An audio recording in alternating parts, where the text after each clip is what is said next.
Guys, तो जैसा कि हमने पिछला चैप्टर हमारे इस पे छोड़ा था, हमारे योग दर्शन पे छोड़ा था। सबसे पहले हमने सांख्य दर्शन पढ़ा था। सांख्य दर्शन के हमने 6 के 6 प्रकार देखे थे और उनके बारे में पढ़ लिया था। तो आज हम आगे पढ़ते हैं हमारा योग दर्शन। योग दर्शन और सांख्य दर्शन में इतना अंतर है कि सांख्य दर्शन में 26 तत्व माने गए हैं और सांख्य दर्शन में 25 तत्व माने गए हैं। वहीं पे योग दर्शन में 26 तत्व माने गए हैं। एक एडिशनल तत्व इसमें कौन सा है? ईश्वर। ठीक है, तो इसका पर्याय सरेश्वर दर्शन है, सरेश्वर सांख्य है।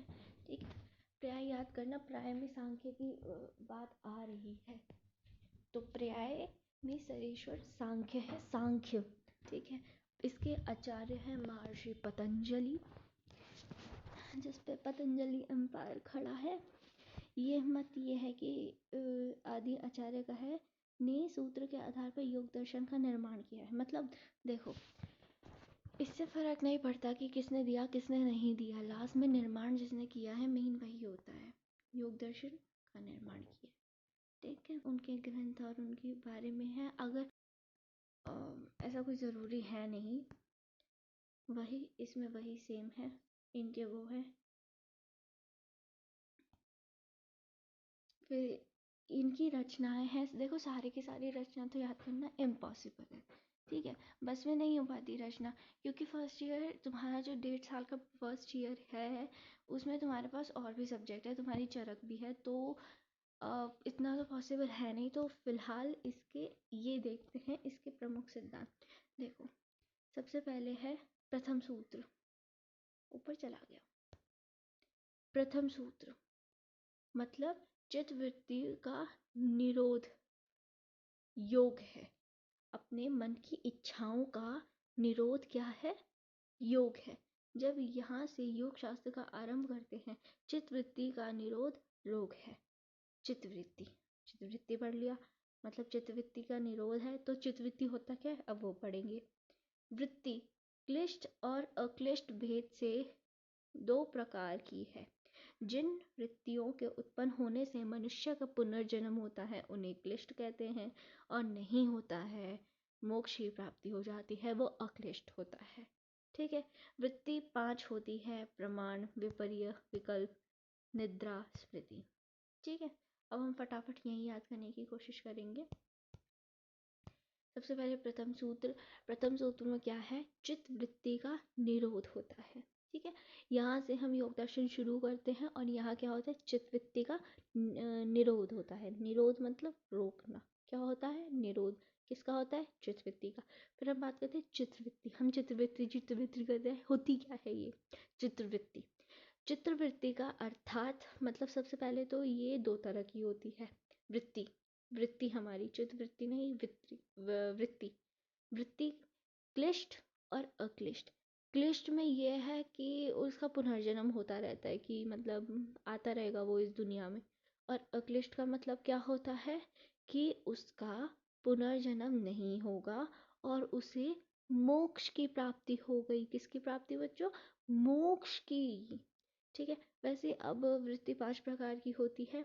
ज्ञान वो प्रमाण वृत्ति, निद्रा वृत्ति, स्मृति वृत्ति, विपर्य और विकल्प। देखो, इसको याद करने का हम एक अच्छे स्टूडेंट कैसे बन सकते हैं बताओ? अच्छे स्टूडेंट होने का प्रमाण है हमारी स्मृति तेज होनी चाहिए। विकल्प के तौर पे हमें निद्रा का त्याग करना चाहिए। ठीक है, अब आता है प्रमाण वर्णन। प्रत्यक्ष, अनुमान और अगम। उसमें क्या थे? प्रत्यक्ष, आप्तो उपदेश और अनुमान। ठीक है, प्रत्यक्ष, आप्तो उपदेश और अनुमान उसमें थे, और यहाँ क्या है? प्रत्यक्ष, अनुमान और अगम। ठीक है, उसके बाद ईश्वर की व्याख्या। ठीक है, ईश्वर की व्याख्या में कलेश से कर्म, विपाक का कर्म, आशय से रहित जो पुरुष है उसे ईश्वर कहते हैं। अपने कामों से जो अलग है, अपने फलों से जो अलग है और अपने वासनाओं से जो रहित है उसे पुरुष कहेंगे। ठीक है, समाधि के वेद। समाधि के भेद होते हैं सवितर्क, निर्वितर्क, सविचार और निर्विचार। सवितर्क, सवितर्क समाधि को वो समाधि कहा जाता है जिसमें ज्ञान और अर्थ का विकल्प रहता है। जैसे कि यदि मनुष्य किसी दीपक में लगा रहना उसे तदाकर करके समाधिस्थ हो, और जब तक दीपक शब्द और उसका अर्थ विशेष विस्तृत इस शब्द और अर्थ मिलाकर जो कुछ ज्ञान होता है उसे ज्ञान का विकल्प प्रस्तुत कर रहे, तब तक उसे सवितर्क समाधि कहते हैं। मतलब जब तक शब्द अर्थ का ज्ञान विकल्प रहता है, मतलब एक एडिशनल या तो कोई शब्द रहेगा या रहेगा और तब तक समाधि होती रहे, तब तक उसे सवितर्क समाधि कहते हैं। निर्वितर्क, जब शब्द अर्थ और ज्ञान का विकल्प नहीं रहता तब उस समाधि को निर्वितर्क कहते हैं। ठीक है, ये समाधि से भी सूक्ष्म विषयों में होने वाली समाधि को सविचार और निर्विचार समाधि कहते हैं। सविचार जिसमें भान नहीं होता परमात्मा का, किंतु ज्ञान मात्र का ही ध्यान रहता है। जैसे सविचार, सविचार मतलब अच्छे विचार, विचार आएंगे तो परमात्मा का भान नहीं होगा किंतु ज्ञान मात्रा का ही ध्यान रहेगा। वैसे ही निर्विचार, परमात्मा का भान हो जाएगा, उसे निर्विचार समाधि कहते हैं। ठीक है, सविचार क्या होगी? जिसमें विचार रहेंगे, ज्ञान मात्र का भान होगा परंतु परमात्मा का भान नहीं होगा। वैसे ही निर्विचार, जिसमें परमात्मा का भान होगा। अष्टांग योग देखो, यम नियम आसन प्राणायाम प्रत्याहार धारणा ध्यान समाधि। ठीक है, यम इम्पोर्टेंट है। ठीक है, यम आगे के 5 तरीके के होते हैं: अहिंसा, सत्य, स्थित्य, ब्रह्मचर्य और अपरिग्रह। सोच, संतोष, तप, स्वाध्याय और ईश्वर परिधान। सोच, संतोष, तप, स्वाध्याय और ईश्वर परिधान। बोलो बोलो बोलो, जल्दी जल्दी बोलो। सोच, संतोष, तप, स्वाध्याय और ईश्वर परिधान। और यम के यम है हम: अहिंसा, सत्य, असत्य, ब्रह्मचर्य और अपरिग्रह। अहिंसा, सत्य, असत्य, ब्रह्मचर्य और अपरिग्रह। आसन, आसन वही जो हम करते रहते हैं, एक्सरसाइज। प्राणायाम, श्वास और प्रश्वास, इनहेलेशन और exhalation by the different proportion is known as the pranayama. ठीक है, प्रत्याहार, ईश्वर को अपने विषय के साथ संबंध होने से चित्त स्थिर के समान स्थिर स्थिति के समान स्थिति होने को प्रत्याहार कहते हैं। इंद्रियां विजय की स्थिति को प्रत्याहार कहते हैं। प्रत्याहार मतलब प्रत्याहार तो तुमने संस्कृत में पढ़े होंगे ना, प्रत्याहार। ठीक है, पर यहाँ पे जो प्रत्याहार है उसका मतलब है अपनी इंद्रियों को अपने वश में कर लेना। देखो, तुम सबसे पहले आओगे यम की स्टेज में, उसके बाद नियम की स्टेज में, फिर आओगे आसन की स्टेज में, फिर आओगे प्राणायाम की स्टेज में, फिर आओगे प्रत्याहार अपनी इंद्रियों के वशीकरण की स्टेज में, फिर उसके बाद धारणा। ठीक है, चित्त को किसी देश में बांधना या लगाना धारणा कहलाता है।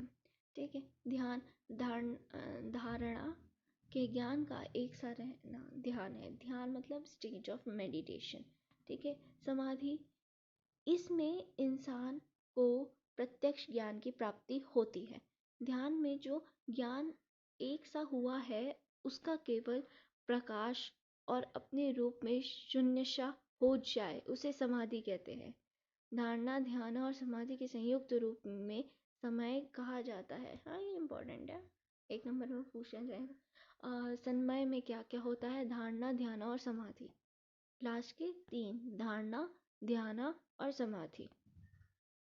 अष्टयौगिक सिद्धियाँ, ये अष्टयौगिक सिद्धियाँ हमारी किसके पास थी? हनुमान जी के पास, अष्टयौगिक नवनिधि के दाता। ठीक है, अष्टयौगिक सिद्धियाँ में अणिमा, लघिमा, महिमा, प्राप्ति, प्रकाय, वशिष्ठ, ईशितत्व और यत्र कामा वसाई तत्व। देखो, ऐसा माना जाता है जिसके पास अष्टयौगिक सिद्धियां होती है वो बहुत बलवान होता है, और पर हमारे हनुमान जी के पास थी, और वो भी है बल बुद्धि विद्या के ज्ञाता, है कि नहीं है? तो वैसे ही, पर उनका ये था कि उन्हें याद दिलानी थी कि मतलब उन्हें श्राप के वजह से उन्हें चीज़ें याद दिलाई जाती थी कि हाँ तुम्हें इतनी क्षमता है कि तुम ये कर सकते हो। ठीक है, तो ये हमारी अष्टयौगिक क्या है? अणिमा, लघिमा, महिमा, प्राप्ति, प्रकाम्यम, वशितत्व, इशितत्व, तत्र कामा, वसायति तत्व, वसाई तत्व।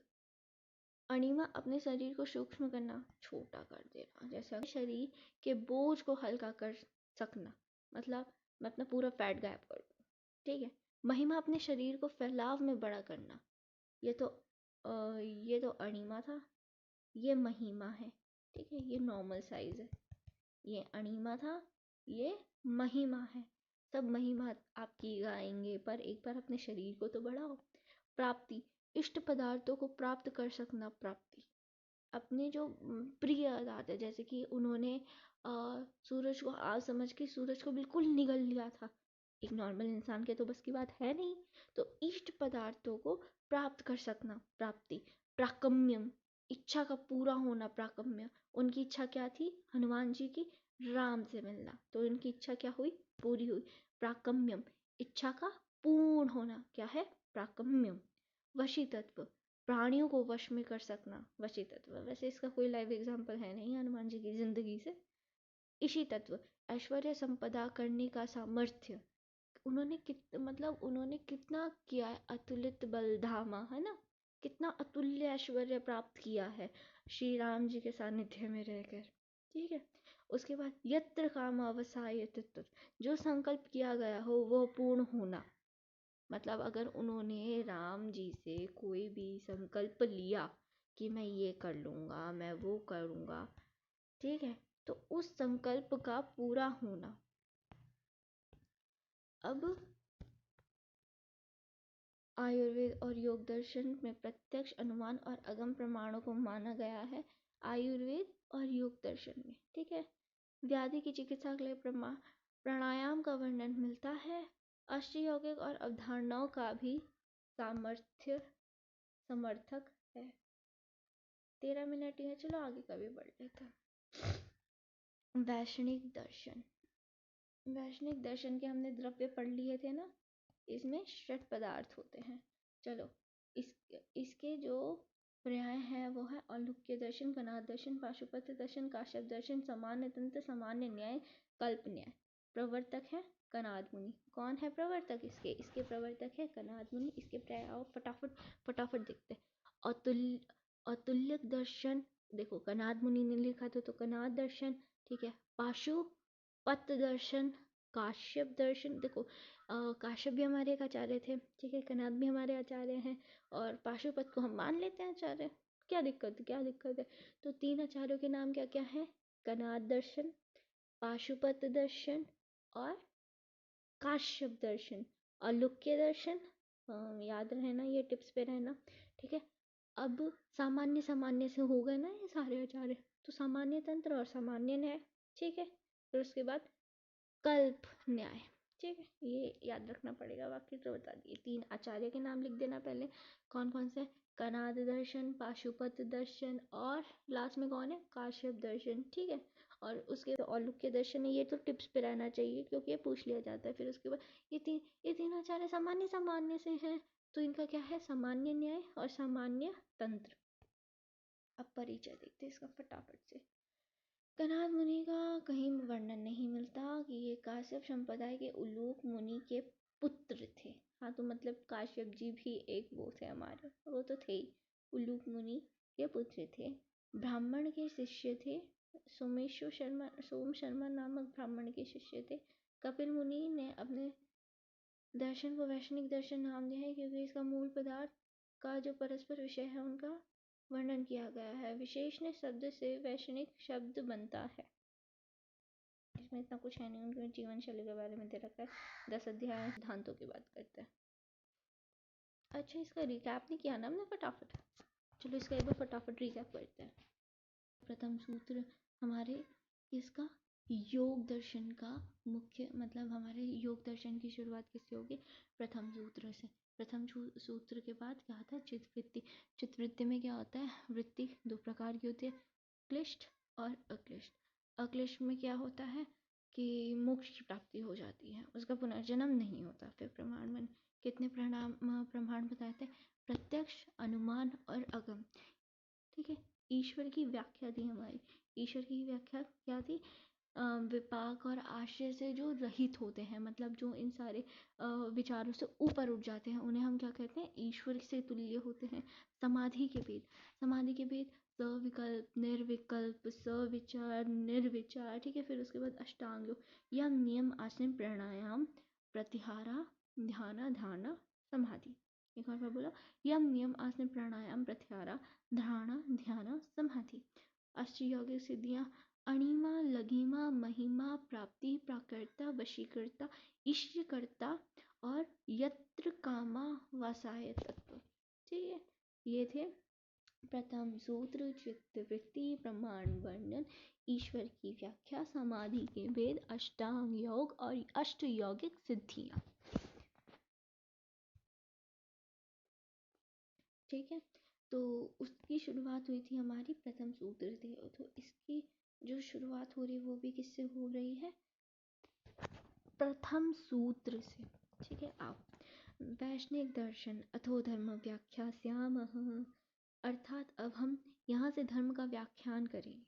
यथार्थ बुद्धि और प्रमाण परम कल्याण की सिद्ध के साथ को धर्म कहते हैं। यहाँ इस पदार्थ का जो धर्म है वो अन्य पदार्थों के उस धर्म के समान है, और इस पदार्थ का यह धर्म अन्य पदार्थ से अलग है। इस प्रकार हर पदार्थ का जब पूरा ज्ञान हो जाएगा तब मोक्ष प्राप्त होता है।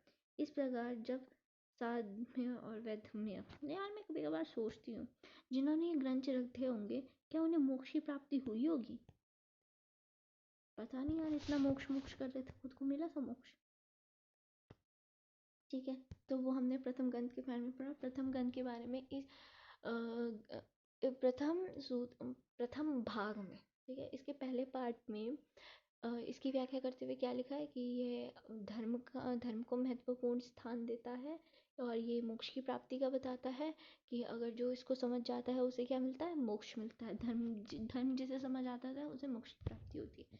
तो षट पदार्थ वही द्रव्य गुण कर्म सामान्य विशेष समवाय वैष्णव की हमने फर्स्ट चैप्टर में भी पढ़ा था। ठीक है, उसके बाद कारण द्रव्य पृथ्वी, जल, आकाश, वायु, काल, दिशा, आत्मा, मन। देखो इसे याद करने का सिंपल सा तरीका, पंच महाभूत पृथ्वी, जल, वायु, आकाश और ये अग्नि है जिसे तेज लिखा गया है। ठीक है, उसके बाद आत्मा और मन ना दिशा पे डिपेंड रहते हैं ना काल पे डिपेंड रहते हैं। ठीक है, आत्मा और मन ना दिशा पे निर्भर करते हैं ना काल पे निर्भर करते हैं। चलो फिर से एक और बार, पंच महाभूत पृथ्वी, जल, आकाश, वायु, पृथ्वी, जल, अग्नि। ठीक है, हो गया आकाश, वायु, अग्नि, पृथ्वी, जल। उसकी सीक्वेंस से याद करते हैं, आकाश, वायु, अग्नि, पृथ्वी, जल। उसके बाद मन, आत्मा, काल, दिशा। मन, आत्मा, काल, दिशा। मन, आत्मा, काल, दिशा। ठीक, वैसे तो देखो यार इन्हें सीक्वेंस में ही याद करना होता है, मतलब इनकी जो सीक्वेंस है पृथ्वी, जल, तेज, वायु, आकाश, काल, दिशा, मन, आत्मा। ठीक है, अब हमने वहाँ पे क्या पढ़ा था? सत्य कार्यवाद पढ़ा था पहले उसमें। अब यहाँ हम पढ़ेंगे असत्य कार्यवाद। उसका अर्थ क्या था कि कारण के बिना कोई कार्य नहीं हो सकता। ठीक है, यहाँ ये है सत्य कार्यवाद को आरंभवाद भी कहा जाता है। कार्य अविद्यमान होते हुए भी उसे संपन्न किया जा सकता है। ठीक है, इसके अनुसार कार्य के कारण के उत्पन्न होने से पूर्व कार्य का अस्तित्व कारण में नहीं रहता। मतलब जब तक कारण नहीं है तब तक कार्य नहीं होगा, हमने पहले ये पढ़ा। लेकिन उन्होंने ये बोला है किसी कार्य को शुरू करने के लिए कारण की आवश्यकता नहीं है। ठीक है, कार्य एक सविता नवीन रचना है, उत्पत्ति से पहले इसका कोई अस्तित्व नहीं होता।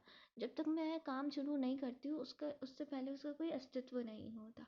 ठीक है, ये दोनों चीज़ें याद रखनी है। कार्यवाद क्या था और अकार्यवाद क्या है, असत्य कार्यवाद क्या है, समझ गए? हाँ, इसका मेन क्या है? असत कार्यवाद के अनुसार कार्य के कारण से उत्पन्न होने से पूर्व, कार्य के कारण से उत्पन्न होने से पूर्व कार्य का अस्तित्व कारण में नहीं रहता। ठीक है, ये देखो, ये एज इट इज याद कर लेना प्लीज। देखो, कार्य के कारण से उत्पन्न होने से पूर्व, कार्य के कारण से उत्पन्न, कार्य किससे उत्पन्न होता है? कारण से। जब मेरे पास कारण है तभी मैं कार्य कर पाऊंगी। ठीक है, अरे यार, कार्य कर पाऊंगी। ठीक है, तो अगर कार्य नहीं होगा तो कारण नहीं होगा तो कार्य भी नहीं होगा। पर यहाँ क्या है? यहाँ है कार्य के कारण से उत्पन्न। जैसे कार्य कारण से उत्पन्न है, कार्य के कारण से उत्पन्न होने से पूर्व कार्य का अस्तित्व कारण में नहीं रहता। जरूरी नहीं है कि कारण हो तभी तुम कार्य करोगे यहाँ। ठीक है, देखो प्लीज उसे अच्छे से पढ़ लेना, वो पूछा जाता है। इनफैक्ट एग्जामिनर भी आमने सामने से पूछता है वो चीज़ कि तुम असत्य कार्यवाद को कैसे डिफाइन करोगे, वो सत्य कार्यवाद से कैसे अलग होता है। और इनफैक्ट वो एग्जाम्पल खुद पूछता है कि मैं अगर ये कर रहा हूँ तो ये क्या है। ठीक है, वैष्णिक दर्शन के अनुसार ईश्वर के सभी, अब अगला बोला तो परमाणुवाद। परमाणुवाद मतलब सूक्ष्म पार्टिकल्स, एटम मॉलिक्यूल्स, एटम्स, परमाणु, छोटे छोटे। ठीक है, बनी है आकाश इसलिए नहीं बताया है क्योंकि वह नित्य और विभू है। इसमें हमने 4 इंक्लूड करे हैं। आकाश को नेग्लेक्ट किया है क्योंकि वो सर्वत्र प्रेजेंट है। अगर तुम आसमान में देखोगे तो तुम्हें आकाश ही आकाश दिखेगा, तुम्हें नहीं पता कि इसका अंत कहाँ है, इसका आरंभ कहाँ है। ठीक है, वही चीज। इसलिए गुणपूर्वक ही कार्य के युक्त होते, इसलिए जैसे गुण परमाणु होंगे वैसे ही गुण उसके बनी वस्तुओं में होंगे। फटाफट इसका अगला देखते हैं। कर्म विवेचन। कर्म 5 प्रकार के हैं: अपेक्षण, अपेक्षण, अकुंचन, प्रसरण, गमन। ठीक है, पीलोपाक। देखो, पीलोपाक का अर्थ ना ये है कि तेज के प्रभाव से जो हमारे पदार्थ होते हैं वो अलग अलग, पहले तो अलग अलग रहते हैं और फिर एक साथ मिल जाते हैं। जैसे कि हमारे पदार्थ यूं यूं यूं हैं, लेकिन वो एक साथ मिल जाएंगे और फिर किसी चीज़ का निर्माण करेंगे। जैसे हम पेन का एग्जाम्पल लेंगे, उसके एटम मॉलिक्यूल अलग अलग अलग अलग अलग होंगे, अलग अलग अलग अलग अलग अलग अलग अलग होंगे, लेकिन अगर वो एक साथ बनेंगे तो हमारा पेन बना देंगे। मोटा है पर कोई नहीं समझ जाएगा, पेन। ठीक है, उसके बाद प्रमाण वर्णन, प्रत्यक्ष और अनुमान।